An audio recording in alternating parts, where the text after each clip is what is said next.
Hey, expert low. All right. Welcome everybody Cool. to our round 77 Q&A, live Q&A, Black Friday edition. It's not even Black Friday yet, but Black Apparently, Friday this just is the world we live in. pretty soon Black Friday will be in June.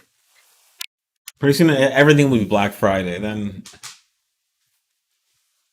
will we have like It'll be like there'll be like 1 week without sales. there'll be like a transparent Tuesday that's just one day a week, and then everyone just raise their prices, and then sale prices will be normal prices, which will be higher, and they won't actually be sales. we've done this before. This is a Ask Us Anything type session format. If you've never seen it, certainly most of the time we get asked about 034 Motorsport products and services. Happy to talk about our opinions, our experiences, weighing in on controversial automotive industry topics. We take a no BS approach. I'm Javad. I'm the CEO of 034 Motorsport, and this is Nate, our head of engineering. And I guess we can get started. Someone says, I'm disappointed by your Black Friday sale. I was hoping for more of a discount like last year. Well, so we did lower discounts from last year. Last year they were 10% on everything. This year they're only 8%. So 2% less. And then we did offer higher discounts on various products. But given our inventory position this year and how strained we are on and difficult it is to get inventory in the building, we did reduce discounts slightly. And unfortunately, it doesn't help us to blow a bunch of product out the door with heavy discounts and not be able to ship product. So we do have lots of product in stock. We are well stocked, I think you'll find compared to a lot of companies in this industry. Our top 200 selling products we're about 80% in stock. So 8 out of 10 things in our most popular products are in stock, ready to ship.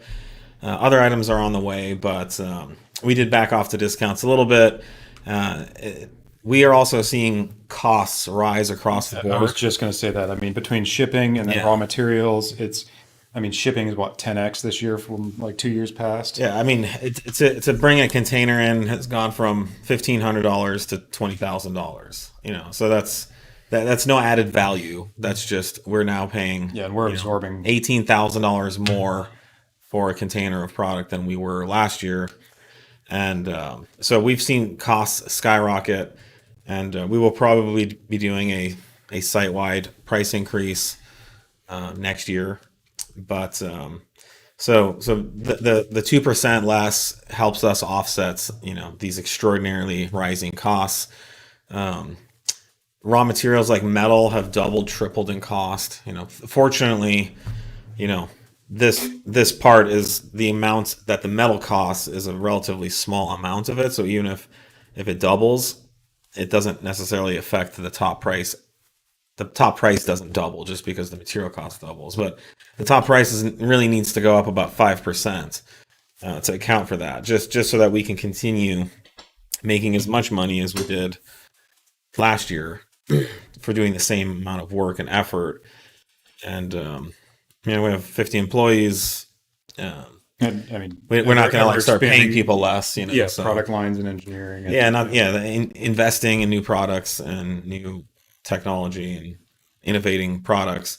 So, but this is what we are doing this year. So it's 8% site-wide on all 034 branded products, not third-party products, unless the third-party brand is having a sale. 10% off all B8 and B9 3.0 T tunes. 20% off all other Dynamic Plus tuning on the site. We currently have 20% off of downpipes. 30% off of apparel, and we have select clearance items that are 50% off, and these are products that once they sell out, they'll be gone. So if you want to get a great deal on our clearance parts, check out the site. And as always, dank memes are free, 100% off. We usually charge all season long $1 million per meme, but for the next week or so, 100% off free. So if you come to our site and you get 8% off, you to see them, you'll actually get more than $1 million of savings because of the free memes. So, but yeah, we're doing our best. And like I said, inventory and rapidly rising costs. I don't know, like I like to buy these vitamin waters.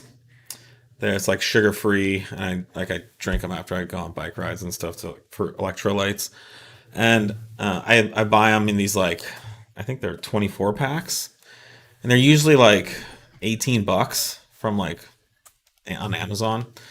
And I went to replenish last week, and it was $45. Oh, Jesus. Right. So that's like if our $800 B9 Stage 1 tune all of a sudden went to like $2,000, $2,500. So this is juice is tripled, quadrupled in price. We're seeing cost increases go up. Bacon, I bought bacon recently. It was like $15 for a package of bacon. That's normally like $8. Gas is up all over the country. I mean, raw materials are up. So we're going to start seeing this type of inflation, which is driven by the cost of raw materials and transportation and logistics. Prices are going up. So, all right. And it doesn't help us to lose money if we want to continue to be a viable company for our employees and to continue to serve the Volkswagen, Audi, and BMW performance industry. We need to be profitable so that we can continue to invest and do the type of work that we've been able to bring to this market that we'd like to continue to do. All right, someone's asking thoughts on rolling anti-lag for MK7 GTI. Another tuner has been teasing this feature recently along with their flex fuel feature. Yep. I mean, it's all on our list of enhancements we'll be adding along. That'll come along with the advanced launch. I put some work into that last week, actually. So it's on our list. I know you guys keep hearing that a lot, but we've got a lot of things on our list right now. You know what else is 100% free? Teasing. We'll tease the shit. No, but we're not stringing you along. This is stuff we are working on. Yeah. So it's just, we've only got so many hours in the day and so many projects we can work on at a time. So we're trying to do these kind of projects in a very methodical way so that we can properly support, maintain, and release and continue to provide these for, not just a box code here and there on a MK7 GTI, but all the box codes. So that needs to be done in a way that, we kind of build the tools to reverse engineer and recompile what we need to for every binary. And we are prioritizing. So, we are finalizing the B8 Tiptronic tune. Yep. The ZF8 tune. We are about to release our B9 Stage 2 TCU tune. Yep. We're about to release B9.5. Yep. And that's literally like all in the last week. We've been working on every one of those. We just released our Stage 2 B8 A4 2.0 T tune. So, we're cranking stuff out. And we set a world record with it. Our third world record that we currently hold. Top line. Actually, we only have 4 technically. B8, B8.5. Galactic right there. Intergalactic universal Big Bang record. These are all features that we know about, that we are working on. We talk about them constantly here on these lives. And we do have, we've got full flex fuels support currently working in the CMOS 18 stuff for MK7. So it's we're well on the way. It's just a matter of obviously polishing it up, getting it down to a finalized file and set of calibrations, and then obviously making that something that we can, like I said, port and maintain across all the literally hundreds of softwares in these cars. Oh, Gavin Lundin on YouTube says, "I love you, Nate and Javad." Well, it was a heart. Yeah. Well, I don't know what you'd call that. Emoji. I heart you. I heart you. So thank you. Thank you. We heart you too. We really appreciate that. What features will be in your Stage 2 B9 ZF8 TCU Tune? Yep. So we have increased shift speeds, meaning they'll happen faster. Yeah. So this is the period during which the ECU and the TCU are transitioning from one gear to the next. There is a a speed that can happen. We are optimizing shift points. So much to some people's surprise, we're actually lowering shift points in a number of gears to achieve higher rates of acceleration. Actually, revving higher is slower as the engine's horsepower and torque curves drop towards redline, restricted by the factory turbo's size. The acceleration also drops off, so it's actually beneficial to shift sooner. And don't worry, we will have, once we release the larger turbo files for the ECU, we will have corresponding TCU software to take benefit of that higher power band. And these shift points are in dynamic and S mode. Yeah. No, dynamic and comfort. So I think the text on here is a bit backwards. So dynamic. Oh, I'm sorry. Optimize shift points for performance in dynamic and S mode. Yes. Yeah. Sorry. In dynamic it's the same in sport mode. Yeah, that's right. And not in comfort mode, it will still shift like normal. No auto upshift in manual mode. AMAX shifting extended to the 4-5 and 5-6 gear shifts, which are not there. Normally, it'll drop out of what's called AMAX shifting. And depending on the car, second gear or third gear. So we just obviously extended that to give some better performance on the quarter mile. And advanced launch control features coming down the line. Yep. And there's another thing that we're doing where not only is our shift faster, but the amount of power that we deliver during the shift is higher. Mm-hmm. So there's more acceleration during the shift event than in a factory vehicle and other option TCU tunes on the options on the market. Yeah, and that also is coordinated between the ECU and the TCU. Yeah. So you need kind of both done the same way to take advantage of that. Brian Solecki says that Javad is so hot right now. Wow, thank you. Dang. Brian. I really appreciate that. Brian was my roommate in college many decades ago. Great guy. Amazing. Has no fear of anything. If you're ever like standing on the Half Dome has like a sheer 2,000 foot wall, and you're standing around on the edge of it kind of looking over, and Brian would just come up behind you, like grab your shoulders and like kind of push you towards the edge. And so you just never got near a cliff or much more than a foot drop of any kind if you were around Brian. And you didn't want to have a heart attack. And you just keep him in your sights in front of you. Never let him behind you. That's the key. About to purchase a rear sway bar for B9.5 S5. What is the difference between the two options for rear end links? So we in most of our end links are offering a Dynamic Plus version and a Motorsport version. So the Dynamic Plus versions are basically upgrades to OEM. They still will feature rubber bushings for more comfort and a little bit more compliance, although we do stiffen those bushings up. And typically we will allow the adjustability feature in the Dynamic Plus end links, which allows you to remove any kind of preload in the sway bar. They have built-in dust boots with kind of high performance OEM style end links on them, so they're long life, and it's the streetable version of our Motorsport end links. Motorsport end links are designed to give the absolute highest performance with really no consideration for NVH. They do use rod ends, spherical bearings, and Heim joints, which typically wear out faster, but they have zero slop, zero deflection. So, if you're really leaning towards the ultra high performance end of making sure that what your sway bar does is as connected to the vehicle as possible, go for the Motorsport stuff. And then, once a year, every 2 years, you're going to have to maintain the end links. We offer rebuild parts for all of them. But I think for most people, the Dynamic Plus options are more affordable. They're a great value, and they're designed to work with our sway bars. So they're a great solution there. What fuels your meme creativity? Well, we have some good meme people on staff. I'd say there's at least 2 or 3. For me, I love like metaphors and connecting the dots between different types of concepts in life. So memes are kind of a cornucopia of thought creativity for me, because you memes they kind of, you know, focus on the humor of some event or some thought or dynamic, and then you connect that dynamic with other truths and other settings and situations in life. And so when people read it and they connect the dots as well, it elicits a humorous response. But memes are actually a really, I think, a profound way to communicate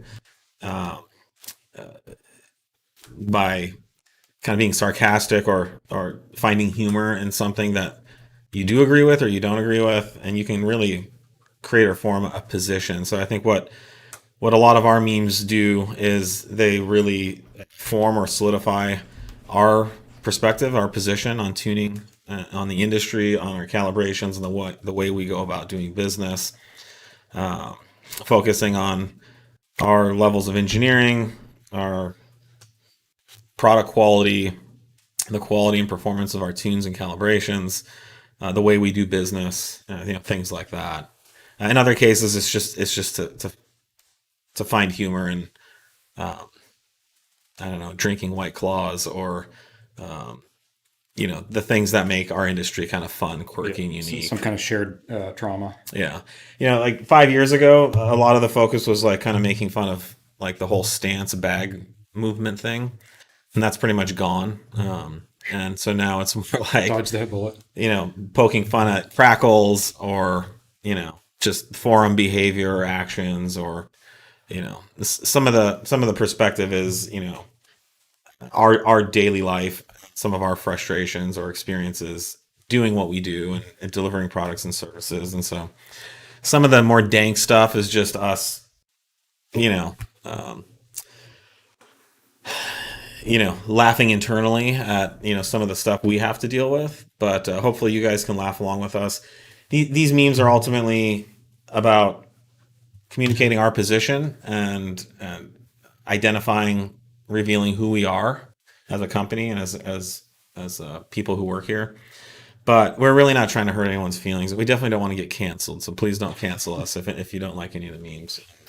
You know, I would just ask, before you cancel us, email contact@034motorsport.com, and we will be sure to, you know, send you a gift card to Amazon or something to diffuse that situation. But no, I mean, they're for fun, and I think for the 99% of the people who read them, they like them and get a kick out of it. And I know it's something that I look forward to every year. I mean, I generally am just making memes on a day-to-day basis and sending them around because it's entertainment for me That's true.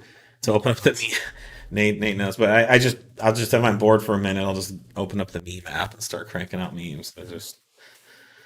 They flow like the salmon of Capistrano. And if you've heard the stream before, you know the analogies come hot and heavy. So memeing is. Oh, I wanted to say that. So I do therapy. Everyone should do therapy if you're not doing it. But my therapist is Oxford trained. He has a PhD. Okay.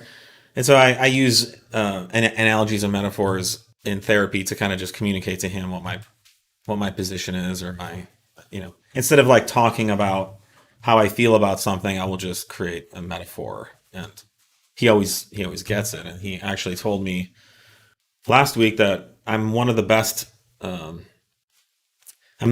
people with metaphors he's ever met. So I thought finally that was the type of validation that I've been looking for, to have like an Oxford trained PhD, you know, psychologist confirm that once and for all that I'm really good at metaphors. And essentially he said I'm really good at memes, and that was like, that's about as good as it gets. I mean, yeah. He didn't say I was dank. I don't know if he knows what that means, but I'm sure you could explain it in an analogous way. You know how Freud was he was talking about his mom. Weird dreams. Yeah. Where is B9.5 tuning at? It's right around the corner. On some B9.5s right now. Yeah, we are in the final stages of validation and testing. Yep. So we are flashing, from our server. Things are going well. We're just wrapping some stuff up right now. Actually, I'm just getting text about it. But yeah, it's coming very, very soon. Yeah. And we're not going to give you a date, but we almost released it last week, and then we decided to go back and add a feature. A couple of things we wanted to touch up on. Though that was more the TCU side. Yeah, the Oh, ECU yeah. side, we're wrapping up a couple Right. of other things, but yeah, Yeah. both are coming very close, both for the Stage 2 TCU for the B9s and the B9.5 Yep. software. Yeah, hang in there. We promise it'll be soon. When are you going to make an engine catch can to go with the DSG one for a 2018 RS3 Sedan? It is in manufacturing currently. It's a very nice unit. We've tested it extensively, and I don't know when our release date is, but I think it's in the next month or two ish. So we'll just say Q1 of next year, which is like a month away or so. Oh, speaking of progress on the TTEs going on, Oh, nice. Is that was it tools? the tools are needed. Yep. Is the alloy behind you available for the 2010 S5 convertible? Oh, the wheel? That would be a B8 S5. Yes. Yes, we do have wheels for that. The 19. So if you go on our website, the ZTF01, the 19 by 9.3 ET35, which is a perfect fit on an 8S TTRS. But we have the 19-inch. This That's is the 9. this is perfect fit. Yep. Okay, so That's what was on the sorry, B8, sorry. yeah. This 19, the 19.93 is literally made for the B8 B9. Yeah. Yes. So, yes, we have it. It's available. I believe they're in stock. Release date for your Audi R8 exhaust system. So we don't have a date, but it is in the final stages of manufacturing, and then we wait for the product to show up here because we do not manufacture that type of exhaust system here at our facility any longer. I'm gonna say Q1, so by March is the goal.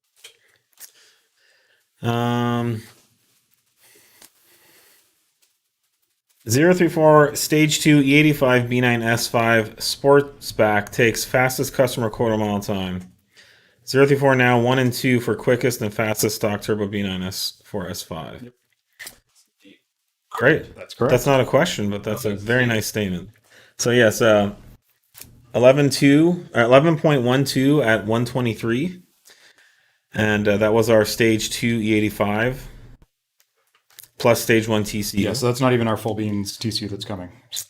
And that car had 190 pounds of weight reduction, and the Sportback is 150 pounds heavier than the S4.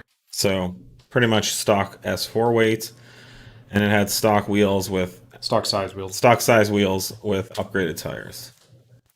Very cool. Good job, no, Mr. awesome. Customer. Are we sending them something nice? They have nice things. Good. 7A turbo kit coming back to Coupe Quattro Oh, damn. because of Brian Scotto. No. The 7A turbo kit sold well while we had it. And Considering how many 7As were yeah, I think available to sell to. we Yeah, it sold did like pretty well. 40 or 50 kits. 7A best engine. Great engine. But it really dropped off, and I actually tried to give the last kit to Brian Scotto. Just to help get some progress on this car. But no, I don't know. I think there's a lot of hype around these older cars, but I mean, it's been like a month. The whole Ken Block surge of interest in vintage Audis. This is going to last for 15 minutes. So It doesn't make any of these easier to come by or work on. They're expensive cars now. They're extremely difficult to work on. I don't know. All these people that are jonesing for them, I don't know if you've driven one lately, but they're buckets of crap compared to a B8 to A4 that you can buy for $8,000. They're just old, rickety cars. The AC probably doesn't work. The windows probably don't go up and down. In fact, the windows may just fall down while you're driving. So I mean, they're cool cars. That's how I got my start. I was obsessed with them. Certainly got a soft spot for them, but I have a spiritual soft spot, but I'm not gonna like drive one. On not to work and back or anywhere. I mean, maybe at the track if it was. I don't know. like a really well set up. I don't know. I mean, they're just cars have gotten so much better since then. So I love the way they look. I respect them. If an Audi Coupe Quattro needed a place to stay for a month, I'd give it one of my guest rooms. Yep. No questions. But yeah, to really get back into that whole world and deal with finding like a windshield or a blinker or some door trim that's peeling off your car. Like it's getting harder and harder. Yeah. I've watched your video on how to convince a significant other on buying 034 products, but I'm only 20 and live at home. How do I convince my parents? It's the same thing. Exactly Safety. the same. Do your parents love you? They need you to be safe. Like, if they don't love you, I don't know. Like, tell them it's going to be way faster and you might die sooner. Like, but if they really care about you, The parents love safety, and convincing them that you're being safe is going to be the key here. So you're going to want to put together probably some PowerPoint slides at minimum. yeah, prepare your arguments. And moms typically like brie with like a balsamic reduction and some like those really nice crackers with like leaves and sticks in them that you get at Whole Foods. So maybe like put together like a nice little thing with some tea, some brie, and your PowerPoint slides. A little white wine if that works. Yeah. Now, of course, if you're trying to get them to pay for it, it's going to be even more important that you get the message across. Depends how your student loans are withdrawn. And if you're worried about how you're spending your money, we have lots of dank memes coming, not just for you. Would you guys ever do custom files like more crackles? We don't do custom files. I mean, we're just not going to do it. Yeah, We just can't. We've just to give you an example, the B8 stuff. So the B8 3-liter is one of the more simple ECUs for us to kind of manage and maintain right now. I want to say we were at about hovering around 1,000 some files that we have to maintain on that for all of the permutations of stage 1, 2, 2+, different throttle bodies, options. That's where we're at already for our production release stuff. So then to start maintaining custom side stuff gets incredibly difficult. And inevitably, once we do one custom file, you're going to talk about that to someone. They're going to want the custom file. We have to go back through, figure out what box code they're on. Often people don't even know. Go through the same amount of effort again for every, then your amount of work per file goes way up. So it's a really tough thing to offer custom one-off files like that. Yeah, I mean, there's really no business model around that. It's kind of like going to McDonald's and asking them to make you, custom foods Completely off menu. Like, I want a pork chop instead of a hamburger. Like something they don't normally have on. Yeah, that's what it's like. So, and unfortunately, we're a business. We have to generate a certain amount of revenue and profit from our tuning program every month in order to maintain it and continue to offer it and employ people in that program and whatnot. And, we can't charge enough money to one person for a custom file and then maintain that in the future. That's why, you see the biggest tuning companies,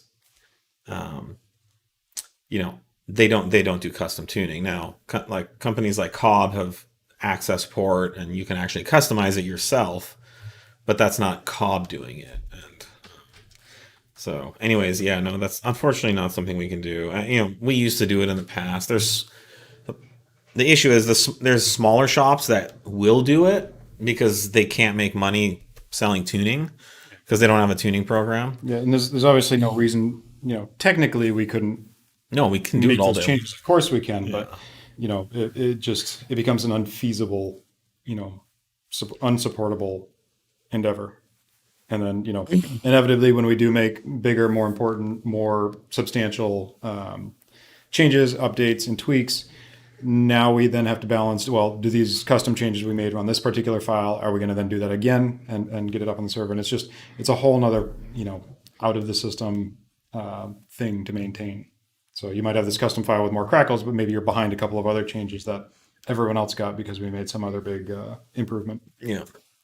Hey guys, any updates with new products revisions for B8, B8.5 3.T platform? Feels like the platform is starting to plateau after both B8 and B8.5 quarter mile records are reached by 034.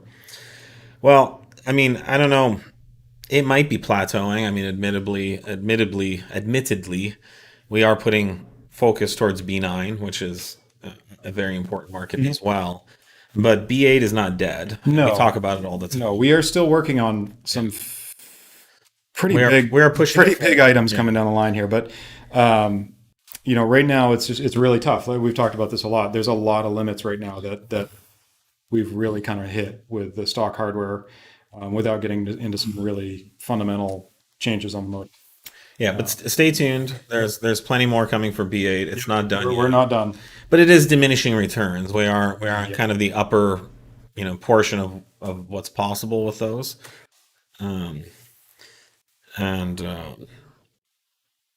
Yeah, I mean, I think it's pretty clear that, like, if you want to get down into the nines, this isn't going to be like a daily driver street car, so much. There's a lot of lightning and weight reduction and tiny little brakes and big sticky wrinkle slicks, and it's like what you see in Daza. There's guys running 9s and 8s, but they're heavily modified cars, purpose designed to go fast in the quarter mile. So there are added features that we're working on. There is going to be some more power. But if you want to really get into like the 700 to 800 horsepower range, this is no longer like a bolt-on tuning program. Yeah. Like it is now. To go high tens and to have 550 to 600 crank horsepower. Yeah. And I do want to be sure too, like, not to steer anybody away from a B8. If you haven't done like a 2 Plus or E40 or a fully developed kind of maximized set of tunes for a fairly stock motor, I would strongly consider that. As honestly, the cost of entry isn't that high, and you get a lot of car. I think a lot of people kind of underestimate just what's on the table. It's fast. Yeah. Like, what is a low 11 high 10-second car like on the street? And it's more than you could probably deal with in most situations. So yes, there's faster out there could be faster coming, but it's a lot of cars still. I placed an order yesterday morning on your Black Friday sale, and something wasn't on sale, and it is now. If you have any questions about this kind of stuff, just email customer service. Yeah. Customer service is equipped to satisfy customers. It's in their job description. That's right. B8.5 2.0 TECU TCU. Last Q&A, you said if you had 30 people interested, it would be very compelling. There's 33 people that would either buy new or switch from a competitor. What else do we need? Well, that's good to know. That is good to know. We do want to get a good handle. If our marketing team has seen this. We're also getting blown up constantly about B8 A4 or B9 A4. I mean, it's all we've been hearing about for the last few days. So we will. That's helpful. I think hearing about some of the interest since I said that. What was that, a week ago? Yep. Helps. So keep letting us know. And like I think I said that day, we just want to sell tuning. We want to sell the most tuning to the most people who will enjoy and benefit from it. And it costs a bunch of money to do a tune, no matter what car you're doing it for. So if you spend that time and effort and that energy and that opportunity on something and you only sell 10 tunes, then it's not a good outcome. Yeah, I mean, I don't know if people understand that either. And this is where argument I see from time to time too is like, well, I can just go get a custom tuned. Why isn't a custom? Why is it? When we talked, I think last week we talked about this custom tunes, tune yeah. versus our can tunes. But our can tunes have 1, 2, 3 calibrators. Working on them for weeks, months, years, depending on the tune. So you're talking just a massive amount of investment that we put into these. They are much more highly developed than a custom tune you'd get at a small shop. Yep. And, we're working on tools to get, high-speed data logging that just doesn't exist in the factory ECU or isn't accessible in any other way. So we can develop these tunes more properly. That's never going to happen on a one-off, custom calibration side. You're lucky if they're using like VCS or something to log the car. So anyway, I'm on a bit of a tangent, but yeah, these tunes are a huge investment to bring to market. Can we unflash APR tunes with your flash tool, or do we need to get flashed back to stock by an APR dealer? So, it's tough giving a blanket statement on these. Usually, I'd say 99% of the time, totally fine to flash back to stock. Over. I would flash to stock first. just to be sure you're at a known starting point. Okay. But yeah, I mean, there's been some oddities on some of the older cars I've seen that where something they were doing in the software wasn't being checksummed correctly, so it was just their software, all their tunes would kind of hide that fact, and then you go to reflash it just even on a stock file, and you'd end up with like a engine workshop fault on the dash in this particular case. But there's some weird stuff here and there like that. Nate's seen it all, so he can't give a straight answer. Yeah, I know. It's like yes, you should Every be exception totally is fine, but I have seen exceptions where even if you went to a dealer and they flash back to stock, it wouldn't work right. So usually you're fine. It is nice though if you have access enough to a dealer to get them to flash it back to stock, then it's kind of their problem if there's something not right. So yeah, and you do strongly recommend to flash back to stock. Always when you're coming from another tune, just we don't know what they've done, what else they've changed in there. We always like to go back to stock to get a solid, known starting point that we're flashing from, and that should be true coming off of our software to somebody else's. You should always go back to stock. How do you know if control arms need to be replaced? It's almost always an issue with slop in the bushings. The inner bushings are torsion bushings, which means there's an inner metal sleeve that gets clamped into the subframe when you tighten the bolt. And so the sleeve does not spin or rotate. And as the control arm articulates, there's a bushing here that just twists as the control arm moves. So those will rip and tear or break down after time. Audis are particularly known for this. And so one thing I've done in the past is you get under there with like kind of a big screwdriver or like a little mini crowbar, and you kind of get in between the bushing and the subframe, and you kind of put some load, lever in between the bushing and the subframe, and just kind of move it around. And you want to see a joint, a bushing that's rubbery and tight. So if you compress it and move it, it bounces right back, and there's no slop. You can also visually see just basically like kind of crumbled rubber kind of oozing out of the side of the mount, and that's indicative of the rubber has torn, and so now you have a rubber on rubber friction. You have a rubber bearing joint, and it just starts sloughing off rubber as it gets hot and breaks down. It's like an eraser on a pencil, basically. Yeah, it's basically like eraser dust starts coming out. The other side of the arm, you have the ball joints, and those do also get loose. And so similarly, if you grab the arm and if the car is in the air and you kind of pull on the arm, or you can gently lever it, you should observe no movements in the ball joint. But most of the time, what's going to happen is you're going to be driving and you're just going to hear clicking and clunking and crunching sounds, especially lower speeds when you're like going up a driveway or turning. That's when you're going to hear popping and crunching. Or lane dividers. So if you get like the little bumps between lanes, depending on what state you're in, you'll get like a rattle. Basically, you hit it. It's like that rattle back and forth, or that thudding back and forth, is usually your wheel and your control arms just kind of clambering around in there.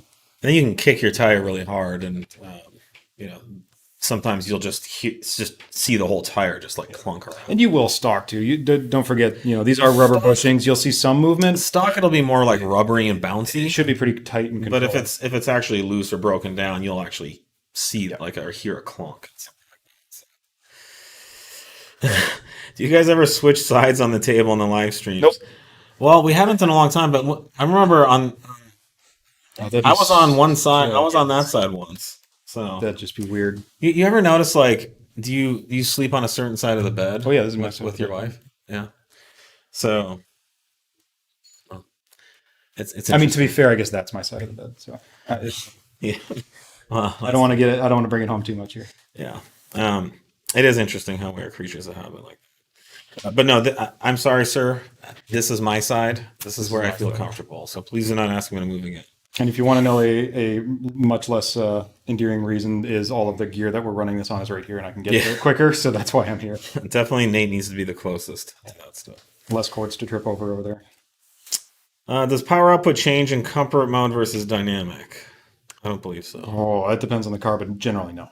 No, we have the ability to. We've talked about it sometimes, but Nope. Most of our calibrations, the power is going to be the same. So what you may notice though is on some of these pedal transients may not quite be exactly the same. So it might feel a little sharper or feel a little different. Yeah. But the That's the drivability. yeah, throttle. the peak power should be the same between them. I'll just say this once: there's nothing comforting about less power. Okay, so Safety. I mean, you'd be way less comfortable if you had something plowing into your back. I just grabbed the J slot front and rear two-piece rotors for my B9 S4. Nice choice. Thank you for that. What pads do you recommend? That there's no pad choice or preference with our rotors. So whatever pad is right for the solution or situation. I feel like there's an use analogy that. happening here.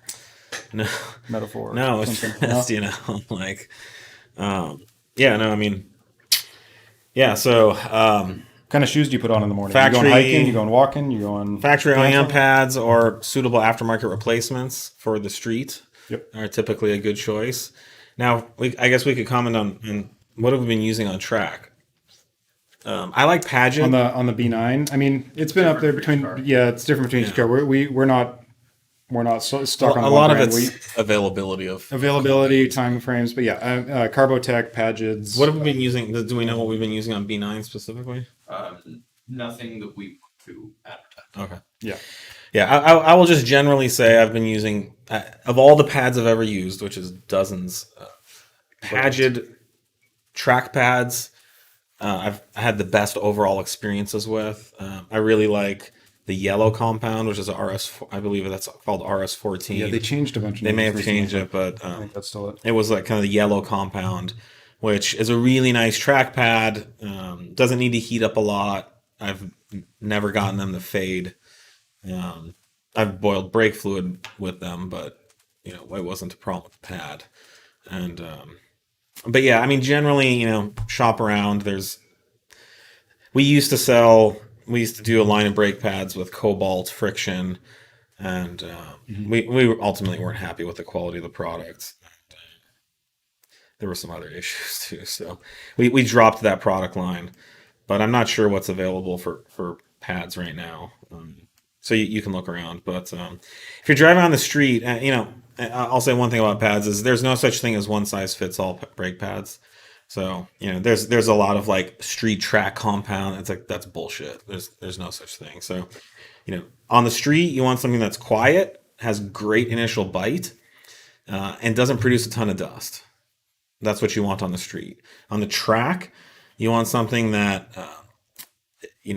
produces prolific amounts of dust, like Mount Vesuvius. On the city of Vesuvius. You want it to screech like the dragon in Game of Thrones. You don't want to expect it to be comfortable when it's cold and you're first thing in the morning. It's going to be a terrible driving experience on the street, but you don't want them to fade, and you want them. They don't have to have great initial bite, but after one lap, you want them to warm up and start working. Yep.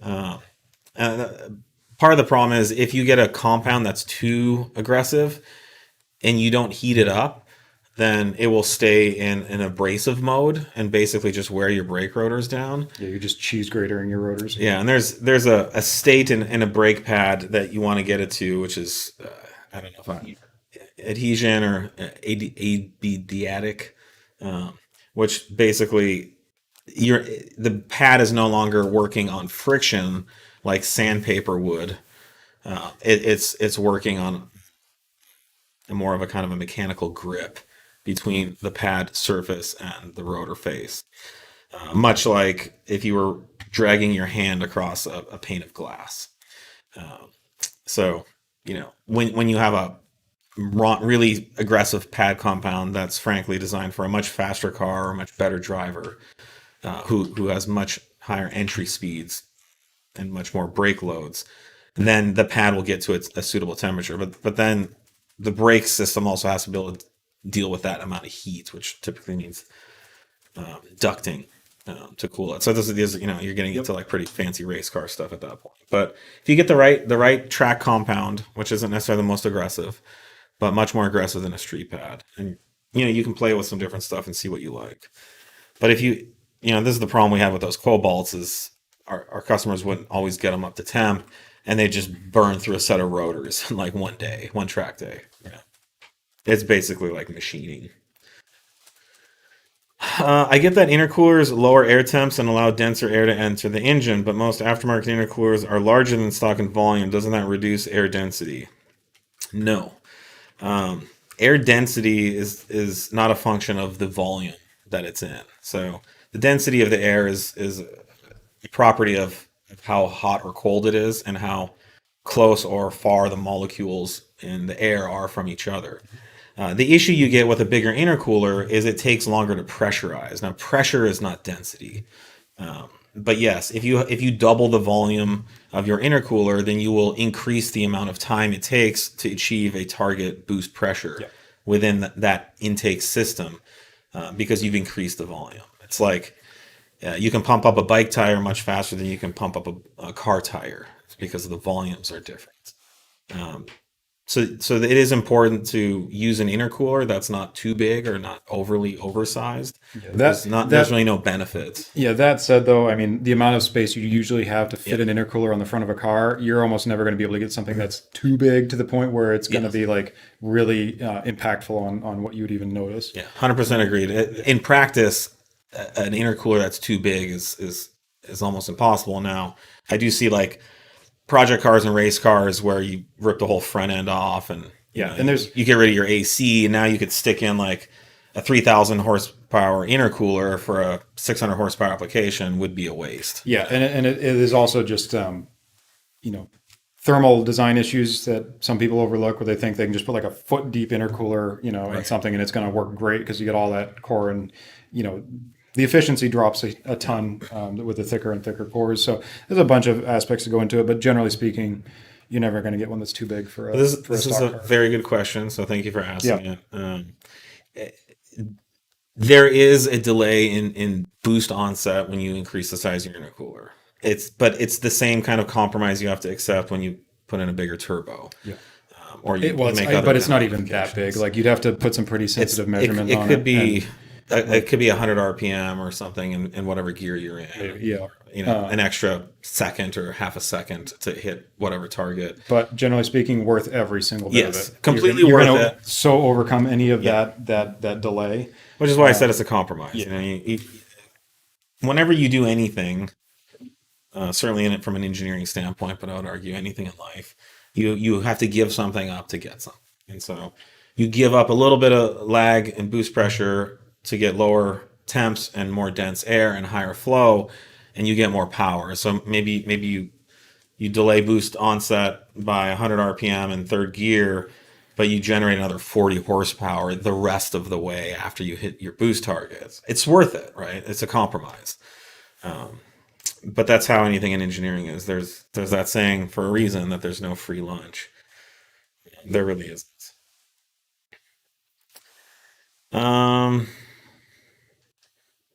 Are you guys working on a big brake kit for B8s? If so, what size rotors? The one you have on S4 fills out the 19-inch wheels very nicely. Yes, we are working on one. We will be using a racing line caliper and our own brake rotor. The rotor on the B8 S4 T is actually the stage 2 rotor upgrade from our R8. Yep. Gen 1 R8 kit. It's a friggin' huge, beefy, it's monstrous, and that's an 8-piston caliper. I don't know if it's an 8-piston caliper. I keep seeing 6-piston pop up, but that's no that one's 8-piston. And we are working on the caliper with Racing Line to optimize the piston sizing. It's not there yet, but from an engineering standpoint, the rotor that we use is called thick with its 2 C's. It's very, very thick. But we're also working on a SQ5 B9 brake kit, which so one kit will fit everything. One kit. Cool. All right, so that kit will fit the B9 B8 SQ5 as well, all the B9s. But the SQ5 really, really needs it. Yes. The factory caliper just starts destroying that itself. double C. Yeah. B9 S4 stage 2. It's getting cold outside, but you guys turned off cold start, and I'm worried about the car getting up to temp safely. Yeah, so we didn't turn off cold start. We've had this conversation a couple of times now. If you're on a racing file running, for a high flow catalyst or something like that, will what is disabled is the catalyst heating, the cold start. If you don't have a If you catalyst, don't have the stock catalyst to heat up, you don't need that. you don't need that. Otherwise, it's just making a lot more noise. So the heating is not for the engine; it's for the cats, because the catalytic converters don't do their emissions thing until they get to a certain temperature. So there's a strategy in the factory ECU to heat the cats up as much as possible, as quickly as possible. And if you don't have a cat, or you have a high flow cat or something like that, then you don't necessarily need, and you're racing, then you don't need any of that. Yep. But your engine will still heat up just as quickly. Yeah. Your coolant temperature, your oil temps are not controlled or affected by it. Has nothing to do with coolant temperatures. B9 SQ5 intake, downpipe, front and rear sway bar updates. Well, good news. The intake has been released. It's live on our site. It's gorgeous. We've been selling lots of them. You should get in on that as quickly as you can if you're interested. Downpipe is a ways out. No ETA on that. Front and rear sway bars are going very well. We have finally found the sizes and configuration that truly transforms the car and makes it, it basically handles like an F1 car now with like 5 seats. You said it, not me. Yeah. I said you could tow an F1 car while driving. Yeah. They would tow one, yes. No, it's ridiculously good handling and flat handling for a massive SUV. And so we are moving to the production phase. It's like mid-massive. Yeah. We're moving to the production phase. I don't have an ETA. Drawn out steel bars are extremely hard to come by right now, and there's actually several sway bars that we can't make right now. Back to our first question of the day is because there's literally no material in the country at any price that we found. So hopefully, I'd say, by the spring we will be able to release those. I will just tell you, if you're interested in them, please wait. Don't do anything else, because they're also huge and raunchy, but the car needs it because it's so big and tall.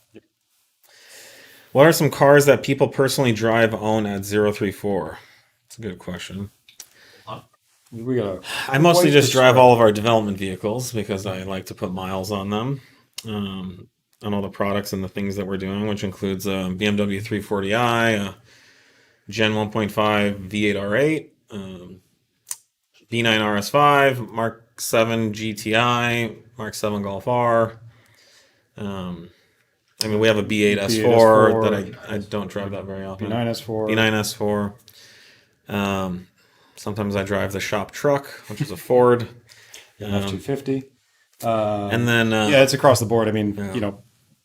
Personally, I get, my taste of all those, so I'm fortunate, but I also have... TTRS. 8S TTRS. I also have a TDI Touareg and an e-Golf for the other daily driving duties. And then around the shop, it's everything, anywhere from questionably modded Miatas to RS3s RS3s, a bunch of GTIs, A3s. Yeah, one of the coolest things for me is to walk around the parking lot and just see the employee cars. We have a lot of customers and whatever. They just come and walk around our parking lot for 20 minutes. I see them taking pictures and whatever. But like, if you're ever in Fremont, you want to come by, check out our parking lot, and not only will you see all the customer cars, but the employee cars as well. There's a lot of fun stuff here. We hire and employ enthusiasts, people who love these cars and as much as you do, and certainly doing performance with them. So that's a big thing. And then there is some just car enthusiasm in general. One of our employees has some weird little truck from Japan, which I don't know. It's like a very meta, sexually meta kind of thing. I don't know. M2 comp. M2 comp. Yes, we do. Getting more BMWs. Doesn't Sandeep have one? Sandeep has an E92 M3. E92 M3. Gary's got an E90. E90 diesel. Another diesel E46 commuter. 330 Ci. Oh, E46. Yeah. It's really janky. Oh, and then Brent's got some cool, his old BMW. Oh yeah, Is there's it some like E28? Miata here that needs to get towed. Oh, yeah. It's a complete disaster. Oh, thank God. So anyways, yeah, we like cars, but mostly we like Volkswagen, Audis, and BMWs. So we try to keep it to that. Yep. Does power put no? Are there any ethanol sensors you recommend for B9 3.0 T? I mean, just having one is going to be, as long as it's a reliable sensor on a gauge. I keep hearing the fuel it stuff's popular, The fuel it stuff, we use it on some stuff here. and then the gauge one. E85 No, The no, the vent. P3. Oh, the P3 stuff. Yeah, P3 stuff's got a popular. sensor too. As hearing long as about this it's stuff about that. considered a reliable sensor and a reliable gauge. And well, the sensors, every one I've ever seen is an OEM sensor, so those should be the sensors aren't a big solid. deal. Those, It's the interface. Yep. So yeah, whatever's honestly the easiest for you to implement. I'd say install wise, the fuel it's probably the easiest one I've seen, just because it's like a Bluetooth. And you can look on your phone. It's Yeah. nice. Yeah, and it's one of these things you don't need to check it all the time. You fill it up, you wait till the fuel gets kind of through your system, see where you're at, and that's it until the next fill up. Updates for B9 RS5 guys. It's coming along. Software wise, yeah, like yeah, like I being able was to flash. I was working on that quite a bit today. Yeah, so actually. we made some big progress on this over the last couple weeks. Still no release dates, but it's coming. It's getting closer, and so hang in there. Stay tuned. It's a top priority for us. We know there's a lot of people waiting for that. Without touching fueling, if you are modding an engine to increase horsepower, are you inherently increasing the engine's efficiency? So this question was a little weird. I stuck it in there just to kind of maybe touch on a few of these points. But you can't really make a bunch more power without touching fueling. So you've got a mixture that you've got to maintain for things to operate correctly. Now how that gets injected, how much gets injected. All of that is It depends what you're changing. So if you're just doing a tune like what we do, we are not changing the engine's efficiency much. I mean, we could maybe tweak the cam timing. Yeah, it would be in the actual airflow. So yeah, correct. It's in the cam timing. If anything, the peak efficiency is probably down because we're pushing the turbo harder. Efficiency is expressed in percent, right? So if you're running 30% more fuel through an engine, the efficiency hasn't changed. It's still the same percent efficiency. So you're still burning off or wasting the same amount of energy. What when you start changing an engine's efficiency is when you change how air flows through it. So if, let's say you port it and you put bigger valves, and at a certain cam lift, more air gets into the motor, and you would add more fuel in that event, but at the same engine RPM and load, if the engine produces more power, and load is the key there, because when you increase boost pressure, you're increasing load. But at the same engine load and RPM, if you start making more power based on something you change in the engine on how air flows in or out of it, then you are changing the volumetric efficiency, and you're increasing the percent, or you're decreasing the amount of energy that's wasted out of the gasoline or fuel to produce that 1 horsepower. Yep. So that's what efficiency is. But yeah, I mean, generally, the efficiency isn't really something that you increase when you tune a motor. Not very likely. In a lot of cases, you're using more. You're just trying to produce. Fuel is ultimately cheap, and you're just trying. Fuel is usually the easy problem. You're just trying to make more power or create more performance. Now, if you're an OEM, improving efficiency is much more important because that ultimately improves emissions. Yeah, and we, to kind of circle around to maybe a different point, is we don't alter any of that. From an OEM level, we try and keep things as efficient as possible for obvious reasons. There's no reason not to. Why burn more fuel than you need to? No. So we do every effort to maintain or better where the OEM is at for all as many conditions as we can. Obviously with the more extreme power outputs or higher outputs and loads, you need to properly calibrate the fueling, the timing, everything else that goes with it to deal with that. But I'd say light load cruising, we are the same or better than all the OEM files and everything we're putting out right now. Yeah. So, all right, I think we're out of time, unfortunately. Oh, it is. One went quick. Wow, on a fast. So, hope you guys have an amazing Thanksgiving. Yes. Hope you can benefit from our sale this week. Things are good. The best prices they've been in a long time. And I would encourage you: the sooner you order, the sooner if something's out of stock, the sooner you order, the sooner you'll get in line to have that product shipped. And so, I recommend ordering sooner than later. We're not going to do any sneak up sales or whatever. Like this is the sale. It's gonna go for a time. We're not going to call it 6 different things. Yeah, we're not going to end it and start it again 5 different times between now and when it ends. So, but yeah, the sooner you order, the sooner you get in line, the sooner you'll receive product. Now, if it's in stock at the time of your order, then it will ship soon. But then it could run out of stock. So I would say get your orders in sooner than later, and we're here to help. So thanks, guys, and again, cheers. Have a great Thanksgiving. Thanks.